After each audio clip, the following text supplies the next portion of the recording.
Hi friends, welcome to Pavi's Homey Delights. எல்லாருக்கும் chicken biryani mutton பிரியாணினா அப்படி அடிச்சுக்குவாங்க, அப்படி சாப்பிடுவாங்க. ஆனால் வெஜிடேரியன்ஸ்க்கும் பிரியாணினா உசுறு தாங்க. அதுவும் மஷ்ரூம் பிரியாணி ஆஹா அமிர்தம் மாதிரி இருக்குங்க. இந்த மஷ்ரூம் பிரியாணியை வீட்லேயே செஞ்சு எப்படி அசத்தலாம் அப்படின்னு இன்னைக்கு நம்ம பார்க்க போகிறோம். இதுக்கு தேவையான இன்க்ரீடியன்ட்ஸ் என்ன அப்படின்னு பார்த்தீங்கன்னா, ஒரு கப்பில் பாதி கப்புக்கு ஆயில் எடுத்திருக்கேன் அண்ட் அதோட ஒரு 4 to 5 டீஸ்பூன்ஸ் ஆஃப் கீ போட்டிருக்கேன். ஸோ கீ மிக்ஸ் பண்ணி பண்ணுறதுனால ரொம்ப நல்ல டேஸ்டியாக இருக்கும். அப்புறம் கொத்தமல்லி புதினா ரெண்டுமே ஈக்குவலான அளவுக்கு கட் பண்ணி எடுத்துக்கோங்க. அதுக்கப்புறம் இந்த பிரிஞ்சி இலை, பட்டை, கிராம்பு, ஏலக்காய், ஸ்டார் அனைஸ் இதெல்லாம் எடுத்திருக்கோம். அப்புறம் 2 ஸ்பூன் ஜிஞ்சர் கார்லிக் பேஸ்ட் எடுத்திருக்கோம், 1 spoon salt, 1 spoon garam masala, 1 spoon கொத்தமல்லி பொடி and 1/2 teaspoon red chilli powder. அதுக்கப்புறம் ரொம்ப ரொம்ப இம்பார்ட்டண்ட் ஆனியன்ஸுங்க. 3 ஆனியன்ஸை வந்து நல்லா நீட்டு வாக்கில் கட் பண்ணி வச்சுக்கோங்க. அதுக்கப்புறம் 2 டொமேட்டோஸை குட்டி குட்டியாக சாப் பண்ணிக்கோங்க. 4 க்ரீன் சில்லிஸ் எடுத்துக்கோங்க. அப்புறம் இதுக்கு இம்பார்ட்டண்ட்டான விஷயம் மஷ்ரூம்ஸ். பட்டன் மஷ்ரூம்ஸ் நல்லா ஃப்ரெஷ்ஷாக இருக்கிறதா பார்த்து வாங்கிக்கோங்க. இந்த மாதிரி ஹாஃபாக ஸ்லைஸ் பண்ணி வச்சுக்கோங்க. ரொம்ப சின்ன சின்னதாக கட் பண்ணிட்டீங்க அப்படின்னா உங்களுக்கு வந்து அதில் கரைஞ்சி போயிடும். ஸோ ரைஸோட நல்லா தெரியணுன்னா கொஞ்சம் பெரிய மஷ்ரூம்ஸாகவே கட் பண்ணிக்கோங்க. அதுக்கப்புறம் ஒரு 1/2 கப் கர்ட் எடுத்துக்கோங்க.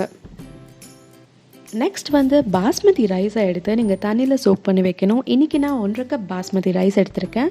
நான் India Gate basmati rice use பண்ணுறேங்க. உங்களுக்கு ஸ்பெசிஃபிக்காக என்ன ஃப்ளேவர் வேணும்னு தெரியணுன்னா நீங்கள் கேளுங்க, நான் கமெண்ட்டில் சொல்கிறேன். ஸோ இது 20 மினிட்ஸ் நல்லா சோக் ஆனதுக்கப்புறம் வாட்டர் எல்லாம் ட்ரெயின் பண்ணிவிட்டு ஃப்ரெஷ்ஷாக 1 கப்புக்கு 1 கப் தண்ணி ஊற்றணுங்க. ஸோ இப்போ நான் 1/2 கப் அரிசி எடுத்திருக்கேன். ஸோ அதுக்கு நான் 2.25 கப் தண்ணி ஊற்றிருக்கேன். அதுக்கப்புறம் இது 2 டீஸ்பூன் கீ, கொஞ்சம் கொத்தமல்லி, கொஞ்சம் புதினா ஆல்ரெடி எடுத்து வச்சுருக்கோம் இல்லையா, அந்த கொத்தமல்லி புதினாவை கொஞ்சமாக இதுக்கு மேலே ஸ்ப்ரிங்கிள் பண்ணிக்கோங்க. இப்போது இதை வச்சு குக்கரில் 2 விசில் வச்சு எடுங்க. சும்மா அருமையாக வருங்க. கீ போட்டதுனால ரைஸ் எல்லாம் ஒட்டாமல் சூப்பராக வருங்க. ஓகே, ஒரு சைட் ரைஸ் ரெடி ஆகிட்டே இருக்குது. இந்த பக்கம் நம்ம மஷ்ரூம் மசாலாவை ரெடி பண்ணிடலாம். ஒரு பேன் எடுத்துக்கிட்டு அதில் 1/2 கப் ஆயில் அண்ட் கொஞ்சம் கீ மிக்ஸ் பண்ணி இதில் ஆட் பண்ண போகிறோம். இதுக்கப்புறம் ஆனியன்ஸ் ஆட் பண்ண போகிறோம். நம்ம குட்டி குட்டியாக ஸ்லைஸ் பண்ணி வச்சுருக்கோம் இல்லையா, அந்த ஆனியன்ஸை இதில் போட்டு நல்லா சாட் பண்ண போகிறோம்.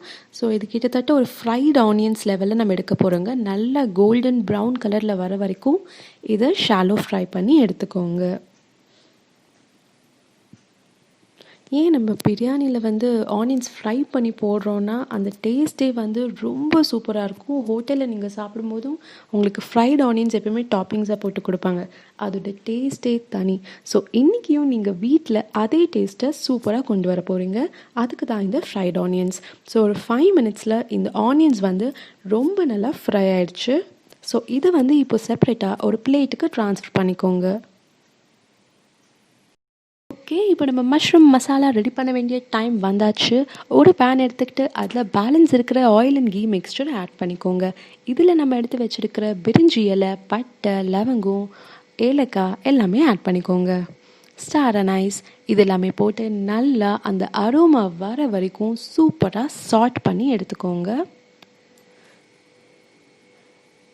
இந்த மசாலா ஐட்டம்ஸ் நல்லா சாட் ஆனதும் நம்ம ஆல்ரெடி ஃப்ரை பண்ணி வச்சுருக்கிற ஆனியன்ஸை இதில் போட போகிறோம். வெயிட் மொத்த ஆனியன்ஸும் போட்டுறாதீங்க, நம்ம கொஞ்சம் கார்னிஷ் பண்ணணும் இல்லையா. ஸோ அதுக்கு லைட்டாக எடுத்து வச்சுட்டு பேலன்ஸ் ஆனியன்ஸை இதில் போட்டுருங்க.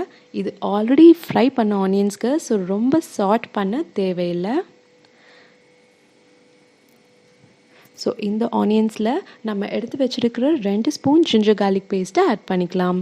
இந்த ஜிஞ்சர் கார்லிக் பேஸ்ட்டோட ரா ஸ்மெல் போகிற வரைக்கும் அதை நம்ம நல்லா சாட் பண்ணணும்.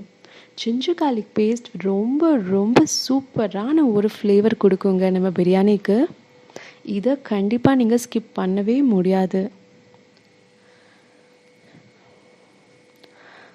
ஸோ இப்போ நல்லா ஃப்ரை ஆகிடுச்சு, அந்த ரா ஸ்மெல்லும் போயிடுச்சு. இதில் நம்ம எடுத்து வச்சுருக்கிற க்ரீன் சில்லிஸ் அண்ட் குட்டி குட்டியாக சாப் பண்ணி வச்சுருக்கிற டொமேட்டோஸையும் ஆட் பண்ண போகிறோம்.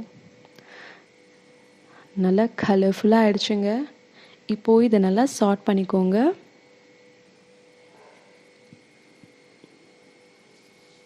இப்போது இந்த மசாலாவுக்கு தேவையான சால்ட்டை நம்ம இதில் ஆட் பண்ணிடலாம். 1 ஸ்பூன் சால்ட் போட்டிருக்கேன். உங்கள் வீட்டில் சால்ட் எப்படி இருக்கோ அதுக்கேற்ற மாதிரி நீங்கள் ஆட் பண்ணிக்கோங்க. இப்போது இந்த லிட்டை க்ளோஸ் பண்ணி ஒரு 2 மினிட்ஸ் குக் பண்ணி எடுத்துக்கலாம். வாவ்! இப்போ பாருங்க எவ்வளோ பியூட்டிஃபுல்லா குக் ஆயிடுச்சு. இதில நம்ம எடுத்து வச்சிருக்கிற கொத்தமல்லி அண்ட் புதினா சாப் பண்ணி வச்சிருக்கோம் இல்லையா? அத ஆட் பண்ணிடுங்க. இந்த கொத்தமல்லி, புதினாவையோட சேர்த்து நல்லா மிக்ஸ் பண்ணி விடுங்க. ஸோ இது நல்லா இதாயிடுச்சு. இதுக்கப்புறம் 1 டீஸ்பூன் கரம் மசாலா, கொத்தமல்லி பொடி and 1/2 teaspoon red chilli powder எடுத்து வச்சுருக்கோம் இல்லையா? அதையும் ஆட் பண்ணிக்கோங்க. சாரிங்க, என்னோட ஹஸ்பண்ட் கேமராமேன் அதை ஸ்கிப் பண்ணிட்டாரு. அதனால நான் சொல்கிறேன், நீங்கள் அப்படியே நோட் பண்ணிக்கோங்க. ஸோ அந்த பவுடர்ஸ் எல்லாம் நான் ஆல்ரெடி ஆட் பண்ணிவிட்டேன் அண்ட் அதை சார்ட்டும் பண்ணிட்டேன். இப்போது கேஸ் ஆஃப் பண்ணிவிடுங்க. ஆஃப் பண்ணிவிட்டு நம்ம எடுத்து வச்சுருக்கிற தயிரை ஆட் பண்ணிக்கோங்க. ஏன் நம்ம வந்து கேஸ் ஆஃப் பண்ணுறோன்னா, தயிர் வந்து அப்படியே போட்டோம் அப்படின்னா பிரிஞ்சிடுங்க. அதுக்கு தான் நம்ம வந்து அதை ஆஃப் பண்ணதுக்கப்புறம் போடுறோம். இப்போது நம்ம மறுபடியும் ஆன் பண்ணிக்கலாம். நம்ம எடுத்து வச்சுருக்கிற மஷ்ரூம்ஸை இதில் ஆட் பண்ணிட்டோம். இதை நல்லா லோ ஃப்ளேமில் வச்சு மிக்ஸ் பண்ணிக்கோங்க, அடி பிடிக்காத மாதிரி. ஆஹா, மஷ்ரூம்ஸ் எல்லாத்துலேயும் அந்த மசாலாவோட கலர் அப்படியே ஏறுதுங்க. இந்த சைஸில் இருக்குது பார்த்தீங்களா? இந்த மஷ்ரூம்ஸ் நல்லா குக் ஆனதுக்கப்புறம் பாருங்கள், சைஸே கம்மியாயிடும். ஒரு 10 மினிட்ஸ் இதை வந்து நல்லா குக் பண்ணிக்கலாம்.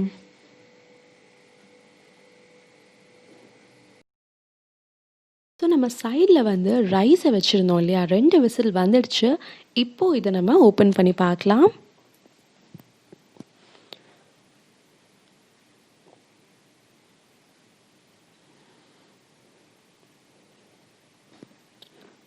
ஆஹா, நான் ரைஸ் எப்படி இருக்குன்னு பார்க்க போகிறேன். வாவ்! பாருங்கள், நம்ம போட்ட புதினா, கொத்தமல்லி எல்லாமே நல்லா அதில் வந்து சாஃப்டாக பிளெண்ட் ஆகிடுச்சு. இப்போது நான் எடுத்து காமிக்கிறேன் பாருங்கள், இந்த ரைஸ் எப்படி வந்திருக்குன்னு. ஆஹா, எவ்வளோ தனித்தனியாக உதிரியாக சூப்பராக குக்காய் வந்திருக்கு. இதுக்கு தாங்க நம்ம நெய் போட்டோம். உங்களுக்கு நெய் வேணான்னா நீங்கள் ஆயில் கூட போட்டுக்கலாம். பர்ஃபெக்ட் கன்சிஸ்டன்சியில் சூப்பராக வந்து குக் ஆயிருக்கு. இதை வந்து ஒரு பிளேட்டில் ட்ரான்ஸ்ஃபர் பண்ணிவிட்டு நல்லா கூல் பண்ணி எடுத்து வச்சுக்கோங்க. ஸோ இன்கேஸ் உங்களுக்கு ஒட்டுற மாதிரி தெரிஞ்சதுன்னா நீங்கள் இன்னும் கொஞ்சம் ஆயில் ஆட் பண்ணிக்கலாம். இப்போது கரெக்டாக வந்திருக்குங்க. இப்போ வந்து இந்த ரைஸ் ரெடி ஆகிடுச்சு. இதை நம்ம அந்த மசாலாவோட மிக்ஸ் பண்ணி எடுத்துக்க போகிறோம். 10 மினிட்ஸ் ஆகிடுச்சு. ஆஹா, நம்ம பாருங்கள், தண்ணியை ஊற்றல, எவ்வளோ தண்ணி இருக்குது. ஏன்னா மஷ்ரூம்ஸ் எப்பவுமே வந்து வாட்டரை வந்து ரிலீஸ் பண்ணும். ஸோ அந்த வாட்டர் தான் இங்கே வந்து அந்த மஷ்ரூம்ஸ் அந்த வாட்டர்லேயே நல்லா குக் ஆகிருக்கு. இப்போது இந்த ரைஸை கொஞ்சம் கொஞ்சமாக நம்ம இந்த மஷ்ரூம்ஸில் ஆட் பண்ணிக்கலாம். பார்த்து ஸ்லோவாக மிக்ஸ் பண்ணுங்கள். அந்த ரைஸ் வந்து உடஞ்சிடக்கூடாது. பட்டும் படாமல் அதில் லேசாக அப்படியே அழகாக கிளறி விடுங்க. நம்ம லாஸ்ட் ஸ்டெப்க்கு வந்துட்டோங்க. இதை நல்லா மிக்ஸ் பண்ணி எடுத்து கொஞ்ச நேரம் குக் பண்ணிட்டோம் அப்படின்னா முடிஞ்சுது. ஆஹா, பர்ஃபெக்டாக பிளெண்ட் ஆகிருக்கு. எல்லாமே அற்புதமாக ஒரே கலரில் சூப்பராக வந்திருக்கு. இதை வந்து ஒரு 2 மினிட்ஸ் லோ ஃப்ளேமில் வச்சு அந்த மசாலாஸ் ரைஸோடு சேர்கிற வரைக்கும் நல்லா குக் பண்ணி எடுத்துக்க போகிறோம்.